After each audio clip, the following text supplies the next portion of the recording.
I will never forget the confusion and worry that I felt when my third child, Emily, was dealing with what I thought was lactose intolerance.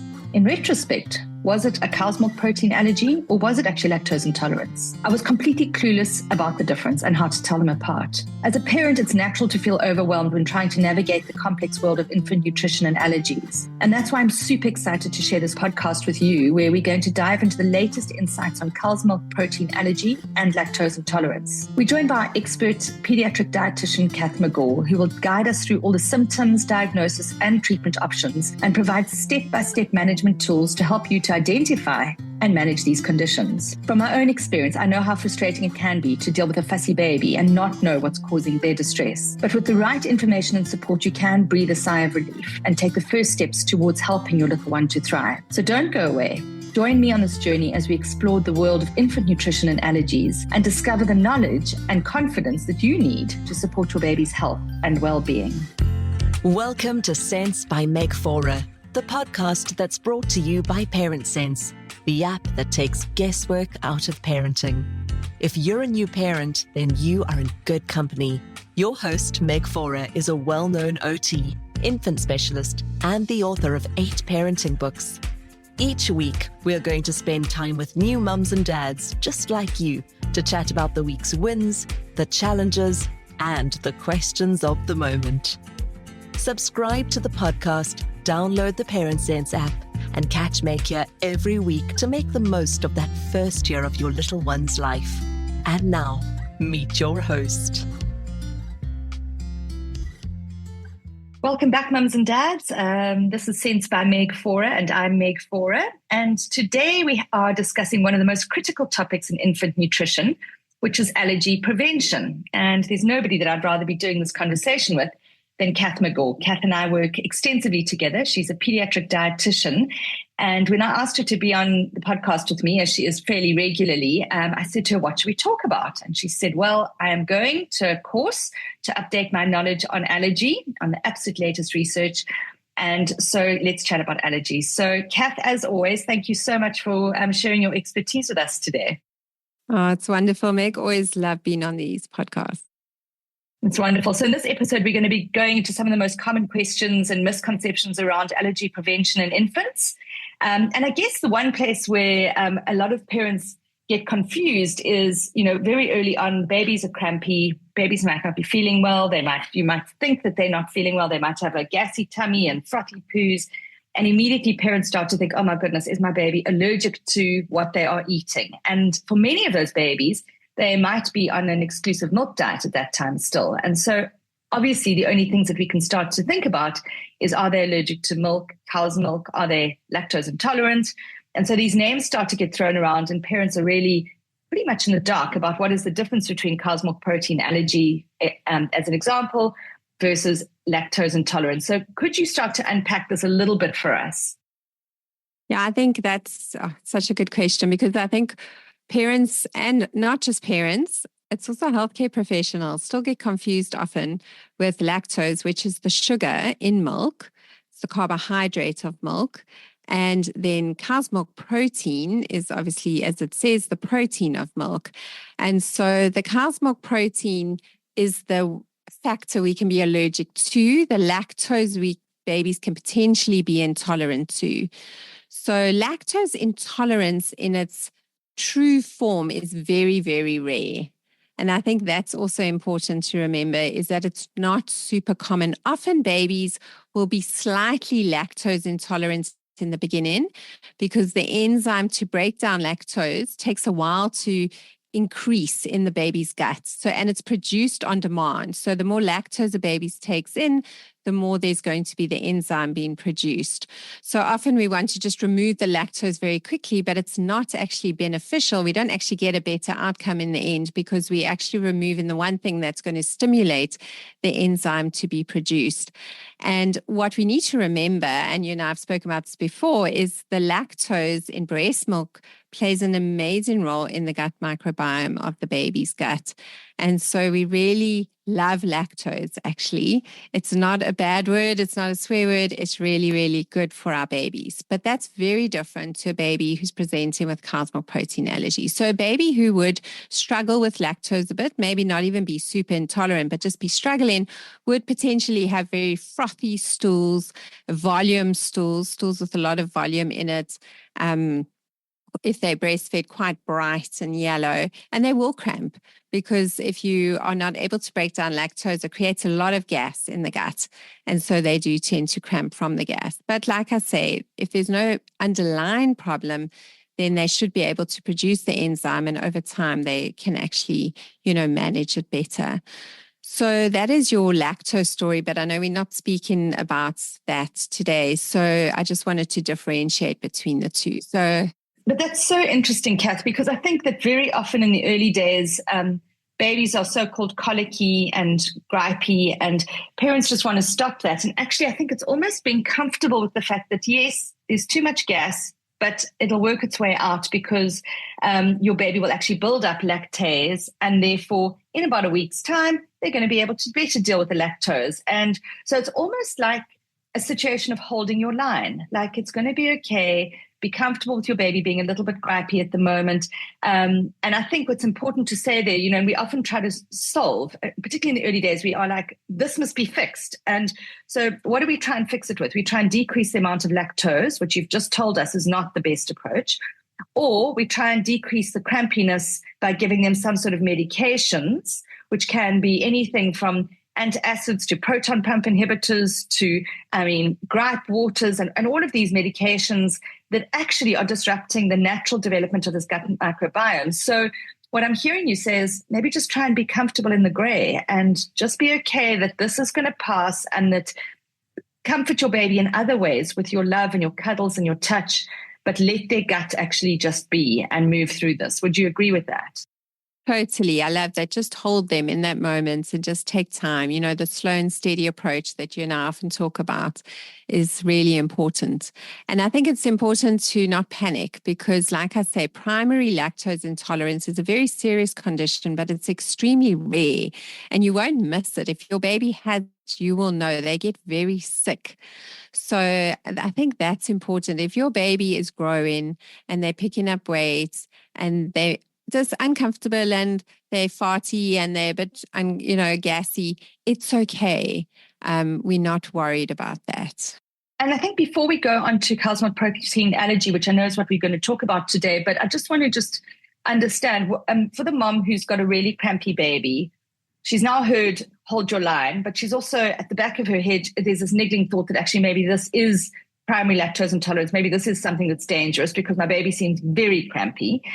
What is she looking for? At what point are you saying take your baby to a doctor? Or what are doctors and healthcare professionals looking for to diagnose a baby with more than just, run-of-the-mill lactose intolerance? So obviously you need an extremely frothy, voluminous stool. You would find the reducing substances in the stool, so that that would be one of the ways to diagnose it. But that's also often misunderstood, and people will find a bit of galactose or lactose in the stool, and then everyone panics and the child is, lactose intolerant. But you've got to have other factors, and the main one, and that's why I mentioned it, is weight loss. So a baby eating.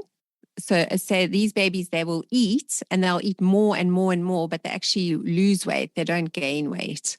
So they start to become really malnourished because they cannot use the main carbohydrates in the milk in order to, be healthy and to grow. And so they start breaking down their muscle mass and they start to actually look a little bit malnourished, and not a little bit, quite severely malnourished. So that's super, super interesting, Kath, because, my youngest was born at a time when everybody was being diagnosed with lactose intolerance. And I, up until that point, had always said it doesn't exist. Not that it doesn't exist. It's over prescribed, which it probably is, or overdiagnosed. But we went, Emily and I went to go and see a dietitian, and she tested and she found,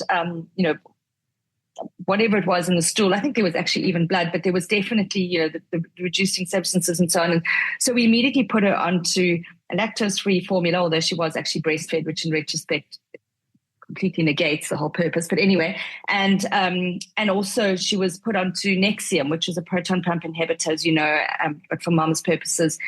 Anyway, fast track 16 years, and she's really battled with her gut. She's always had issues with lactose. She gets very ill if she eats cheese, as an example. She can actually get terrible diarrhea within a few minutes. Like it's extreme. And she's also, and her and I have navigated her gut microbiome, and she even ended up doing her EPQ, which is a dissertation on the gut microbiome and mood, because she's been so fascinated by whether or not some of her anxiety was linked to that. I wonder if, pulling it all the way back to those days, if maybe she wasn't incorrectly diagnosed and we disrupted her gut microbiome at that time. Is that a possibility? Because she was thriving. She was fat and chunky, and she was profiting a lot, but she was actually fat and chunky. I think, Meg, you mentioned blood in the stool, and I think this will be a nice kind of bridge into our next part of this webinar. That's definitely not related to lactose intolerant. That would be more related to cow's milk protein allergy. And she probably had, and we're going to talk about the two different types of cow's milk protein allergies. And it sounds like she had the one type that you can't pick up in a blood test. And that was actually, so giving her lactose-free milk. And like you say, on the other hand, she's getting way more lactose in your breast milk than any other formula on the market out there. But she is getting cow's milk protein now in the formula form. So she was, so it sounds like that's her journey and that's her struggle. And even to this day is where she kind of lands with regards to cow's milk protein. And although it resolves, we do notice, and we are starting to accept, and if you hear the latest research, that it's generally something a person will struggle with, especially the non-specific type of cow's milk protein allergy, for a longer period than what we used to think they would. And it doesn't mean she may never be able to tolerate it. She might be able to tolerate certain forms of it in certain ways, but an overabundance of it, she's definitely not going to manage. No, it's interesting because she absolutely cannot have, she has never had milk because she has nut milks. And I mean, there's a story, we went to Disney a few years ago, just her and I, on a mom and daughter trip, and we had this macaroni cheese. And oh my word, was she sick afterwards, Kath. And I mean, she's like that. She can never have macaroni cheese. It's the one thing that overload of the milk and the cheese, it's just an absolute no-no for her. But it was it was a real emergency. It wasn't, it's not a normal, what happens to her if she does have it is not normal. So it sounds like maybe it's cow's milk protein allergy then. Yeah, and possibly by you using the proton pump inhibitor, she could have also, and feeling like she was refluxing and uncomfortable, that is one of the symptoms that we see with the cow's milk protein allergy. And a child can have what we call EOE, which is eosinophilic esophagitis. So that is a whole lot of inflammatory cells in the esophagus. And you probably find if you had scoped her, you might have actually picked it up, because we can only see that under microscope. We can't actually pick that up in a blood test. And I think that is often what can be very confusing and frustrating for parents, is that this form of cow's milk protein allergy is more symptom-driven, clinically diagnosed by removing the cow's milk and then reintroducing it. And if the symptoms return, kind of affirming it is a cow's milk protein allergy. And then if we want to absolutely definitive answer for a child that needs to remain on, like you say, a PPI, which basically reduces the acid production, is then to put them under a scope and just to see if they've got these eosinophils in the esophagus, and we measure how many, and based on how many we find, will determine whether it is food related or not. And cow's milk protein being one of the biggest culprits, not the only one, but one of the biggest. Very interesting. So let's do a deep dive into cow's milk protein allergy. Yeah, so I think the reality is that cow's milk, firstly, was meant for calves and really not for our little humans. We have an abundance of all foods in our world today. We have, just everything is accessible. There's no more kind of subsistence availability. In other words, what is in season you can have, and when it's out of season you don't have. We can have everything all year round in as much as we need. And this is great, in one way, but on another hand, what it's actually causing is our bodies to unnaturally react to this abundance of certain proteins, particularly in our immune system. And certain immune systems are more prone than others. And so the cow's milk protein early on introduced to a baby, either through mom's diet, or through formula, intake if the baby is co-feed in breast and bottle, or just only formula. Sometimes in some children, and we don't know what leads one child to have it and not another, but in some children can create an immune reaction.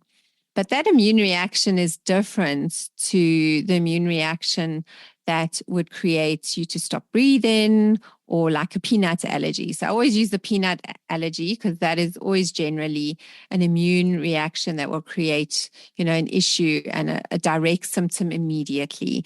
And that's why the cow's milk protein, so at SBGAN this year and at the recent Congress, we really want to start using the term a non-specific cow's milk allergy. So we used to say non-IgE, but they are wanting us to use non-specific cow's milk protein allergy. It's just words. The IgE is the one that would pick up a peanut allergy, a tree nut allergy, a fish allergy, and then a severe cow's milk allergy that on ingestion, in other words, a child takes it in, they have a reaction. And I think that's the difference. So the IgE is going to create an immediate reaction within those first 3 hours. The non-IgE or the non-specific allergy is going to have a much more delayed reaction, with the two most common ones being your cow's milk protein and then also your soya. So just to be clear there, so obviously, it's very obvious that an IgE response to peanuts, that we know what that looks like. It's egg, instant. Obviously. An egg, yeah. It's instant, it's extreme, it can go into anaphylaxis. Can you have that extreme reaction as an IgE reaction to cow's milk protein allergy, or to cow's milk protein, or does it only happen? This episode is brought to us by Parent Sense, the all-in-one baby and parenting app that helps you make the most of your baby's first year. Don't you wish someone would just tell you everything you need to know about caring for your baby? When to feed them, how to wean them, and why they won't sleep? Parent Sense app is like having a baby expert on your phone guiding you to parent with confidence. Get a flexible routine, daily tips, and advice personalized for you and your little one. Download Parent Sense app now from your app store and take the guesswork out of parenting. Can you have that extreme reaction as an IgE reaction to cow's milk protein allergy, or to cow's milk protein, or does it only happen? You can. It's not common, but it is. We have seen it, and it does happen.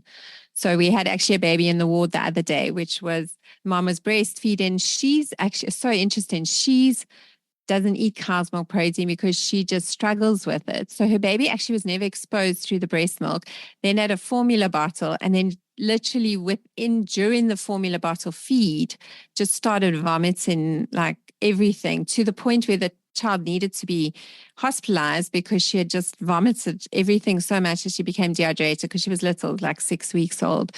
And then we did an IgE test on her, and she actually came up sky high with the IgE cow's milk protein allergy. So that was really just an interesting case, but it's not common. We don't see a lot of it compared to the more non-specific cow's milk protein allergy that causes things like the EOE, the esophagitis, the reflux, constipation or excessive diarrhea or bloody stools. Those are the symptoms that we see with our babies with the cow's milk protein allergy that we can't pick up in the blood test. And parents get very confused because you mention it to them and then they say, look, I don't want to cut cow's milk out of, especially for mom's breastfeeding, out of my diet. I want a diagnosis. I want to see those bloods.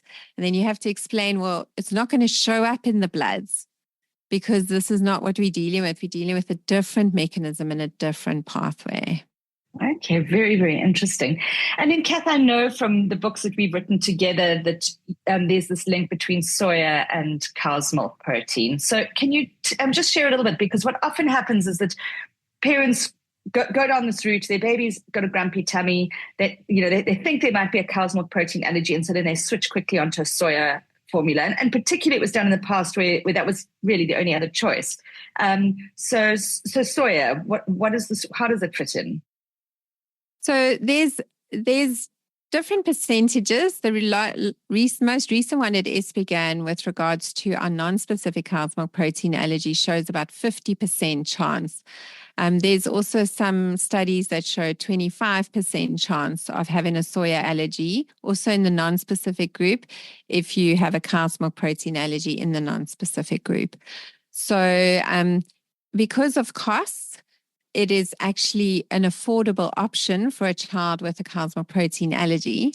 So in cases where that is a huge factor and we have to take that into account, we might very well try and soya and hope and hold thumbs that it's going to be fine for this particular baby.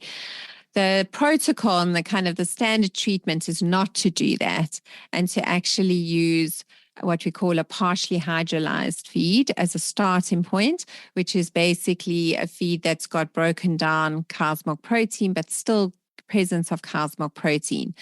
For some children, that's perfect and that's okay, and they can actually tolerate that.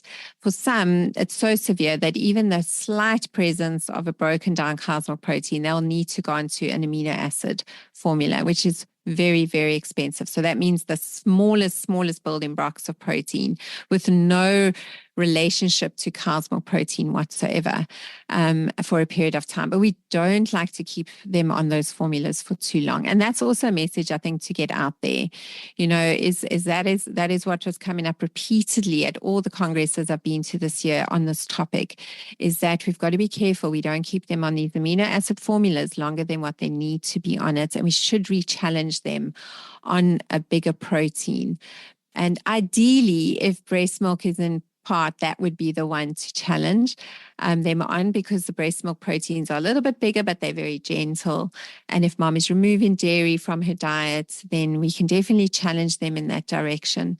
And that just creates the gut to, and again, going back to one of our favorite topics, Meg, is just the gut health, the gut, environment. It does much better if it's actually got real proteins to work with than just amino acids. Amino acids make the gut very lazy and they don't actually assist and help with anything. So we really, and the partially hydrolyzed feeds have a bit of lactose in them as well, which people used to think was such a bad idea, but it's actually a really good idea because it's also building the gut microbiome. And that's where I think we've got to be very careful and not get confused between the two, because they are playing totally different roles. And so we really want to regenerate and help that gut. That's amazing, Kath. So let's just have a look at what the gold standard would be. If a mom has a non-specific cow's milk protein allergy, and she's breastfeeding, the first line of defense and the best way to go about this is to cut out cow's milk protein in her diet and keep the baby on breast milk. And the reason for that is that the baby's getting all the other benefits, including the lactose, which is fabulous for their gut health long term. So that would be first line of defense. If the baby was then still reacting, would she still react if the mom was not having any cow's milk protein? Yes. So there are a few that still do, and those are always the hard ones. And sometimes it's then because mom's having soya. So then we normally would then cut out soya out of a mom's diet. And shame, I've currently got a patient at the moment whose mom, and she won't mind me sharing this, is a vegetarian and she lives on soya. And she cuts out cow's milk, but it's not sufficient. And for her to cut out soya, we've evaluated it. It's too risky for her and her diet and with what she can take in. And just her, I think what's also really important here is that because we're dealing with almost two patients, we've got the mom who's had this new baby. It's been traumatic just get into this diagnosis. Now we're telling her she's got to eliminate all these foods and she's got to produce enough breast milk. Oh, Meg, it starts to get really hard. And so I find myself often having conversations of reality is just like, what can you actually manage? Maybe you can manage 50%. Then let's give you a partially hydrolyzed formula for the other 50%. and then use that in combination with your elimination of just your cow's milk protein. Or mom is like, you know what, I can only just eliminate cow's milk protein, but when you ask me to eliminate soya, I'm just going to lose it. Because soya, it sounds easy because we all like, except for this vegetarian mom, we all like, where do we get soya? But it's crazy when you start reading labels, how much stuff has soya in. Well, definitely in South Africa. So it then gets really hard, and it requires, actually, soya requires a lot more label reading because it's not obvious than what cow's milk does. So it can become quite exhausting. And my goal is obviously to make it as easy for the mom as possible, give her a meal plan, keep it simple. I always say to her, when we're doing this, just keep it simple, like eat the same things. But it does get challenging. And I think it's just making sure mom's mental health is okay to manage that. So yes, that would be first prize, is mom to do the elimination, baby to still do the breast milk. If after the soya, the baby's still struggling, and we have had that, there are some babies that even struggle with mom's protein, so a mammal milk protein. That's very rare, but it can happen. So if a baby has still got the same, very similar symptoms to before she cut those two allergens out, then we will consider needing to move over to a formula. And just going back to the amino acid formula, it can often help us with a diagnosis. So I think if used correctly, and that is used and can be recommended, is that we sometimes will use it for 2 weeks just to get a definitive diagnosis. It gives you a very quick diagnosis. If the baby's symptoms, or they're gone, basically at the end of those 2 weeks, we kind of say 72 hours, 7 days, 14 days is the rule. By then, you should progressively see an improvement in the baby in all levels. And we often talk about what improvement are we going to look for and what are we wanting to see. And then if we see a marked improvement and literally like a different child, then our job, and it's difficult sometimes to convince the parents to go on to then either back onto breast milk, or ideally, or go on to then a partially hydrolyzed feed and not just stay on the amino acid formula. Oh, just so interesting, and just such a niche area. You know, we're doing a podcast. I've just actually recently recorded it, and it's coming out after your podcast. I did it with Dr. Claudia Gray, and she wanted to talk about allergy as well. And I thought, two allergy ones so close in time, but actually this is super niche, and it's really just, hers was very much more around general environmental allergens, right? Whereas this being very specific to milk, and it's a very niche area, but an area that parents really do battle to navigate. Yeah. So very, very interesting. Thank you, Kath. So, what when we think about allergy prevention, because now we've spoken a lot about if the child is allergic, what can we do to prevent this whole scenario happening? And what would be kind of the perfect journey for a baby, I guess from maybe conception all the way through? How could you prevent allergies?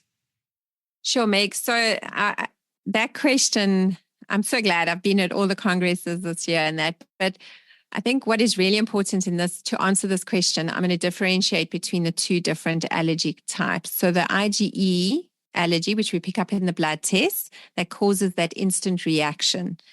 That prevention of those allergies, or the decreased risk, let's say that, because I don't want parents feeling guilty if they did everything we're going to say and their child still has allergies. But to decrease the risk is exposure. So the more you expose the child to the allergens, the top ones being cow's milk protein, egg, soya, fish, peanuts, tree nuts, and wheat. And the more you expose the child to that, both during the pregnancy, during breastfeeding, and during solid introduction, and that's why in Weaning Sense we recommend early, we recommend introducing the allergens early on, the better chance you have you've got a higher chance that the baby's allergen risk is going to be lowered. And even if they do present with an IgE allergy, you often find a baby exposed correctly doesn't develop into this huge lifelong allergy necessarily. So obviously there are other factors and that are important, like genetics and all of that. And we know that if dad is very food allergic, there's a 50% higher chance. And, more than mom. Yeah, he's the one. Wow, I did not know that. Yeah, he plays a bigger role in that process. So there is that element and that risk. But those babies, we are actually saying, need even more exposure, not less exposure. And then when diagnosed with the IgE allergy, you need guidance on how, because parents get then scared and they want to stay away from it, but when and how to actually start reintroducing those allergens. There's like the perfect period to remove the allergen, but there's the perfect period to start reintroducing it, and in a way that the body can build tolerance and basically train the immune system how to cope with these allergens that they potentially were, afraid of. So that's really that IgE roadmap. Sadly, with the non-specific, there's not much you can do to prevent it. It's because what we believe is that it's more a gut-related thing. It's a more digestive tract-related thing from the mouth. It's a mucosal, a gut mucosal. So maybe actually, we are going to be looking and hearing a lot more research in the gut microbiome space with regards to that, and the role of mom's gut microbiome, which we are understanding has a bigger role to play than what we used to think in the life of her baby and the health of her baby.